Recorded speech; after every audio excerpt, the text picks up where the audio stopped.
నా లైఫ్‌లో జరిగిన ఒక చిన్న ఇన్సిడెంట్ మీకు చెప్పుకోవాలి అనుకుంటున్నాను. నాకు తెలిసి చాలామంది వరకు ఈ ప్రాబ్లమ్ ఫేస్ చేసి ఉంటారు.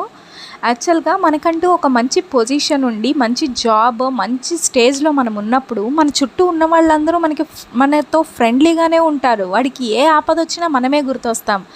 అట్లాగున్న నువ్వు నీ జాబ్ పోగొట్టుకొని, నీకెలాంటి సాలరీ రాకోకుండా, ఒక నిస్సహాయక స్థితిలో ఉండి ఎవరినైనా నువ్వు నువ్వు డబ్బులిచ్చిన వాడినే నువ్వు డబ్బులడుగు, వస్తాయేమో? 100% రావు. ఎందుకు అంటే ఒకప్పుడు వాడు నిన్ను లైక్ చేసింది నిన్నుగా చూసి కాదు.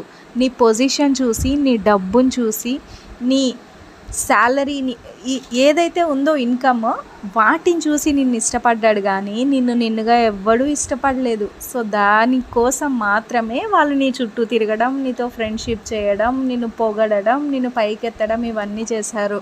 కానీ నీకేమీ లేనప్పుడు నీ చుట్టూరు అంటూ ఎవ్వరుండరు.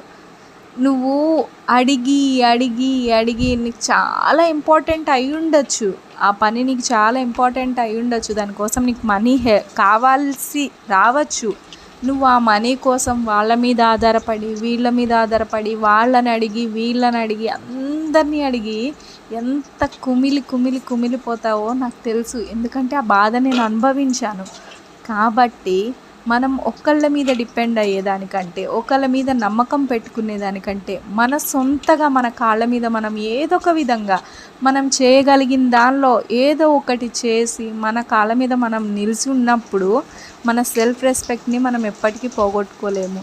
నాకు తెలుసండి ఆ బాధ. ఎంత బాధ అనుభవిస్తామో, ఎంత పెయిన్ అనుభవిస్తామో. నన్ను చూసి ఒకప్పుడు తోపు తురుము అన్నవాళ్ళు ఇప్పుడు అసలు కనీసం నేను ఉన్నానన్న గుర్తు కూడా వాళ్ళకి లేదు. ఆ స్టేజ్‌లోకి వెళ్ళిపోయాం. సో, అలాంటి స్టేజ్‌లో ఎప్పుడూ ఉండకూడదని నేను కోరుకుంటున్నాను.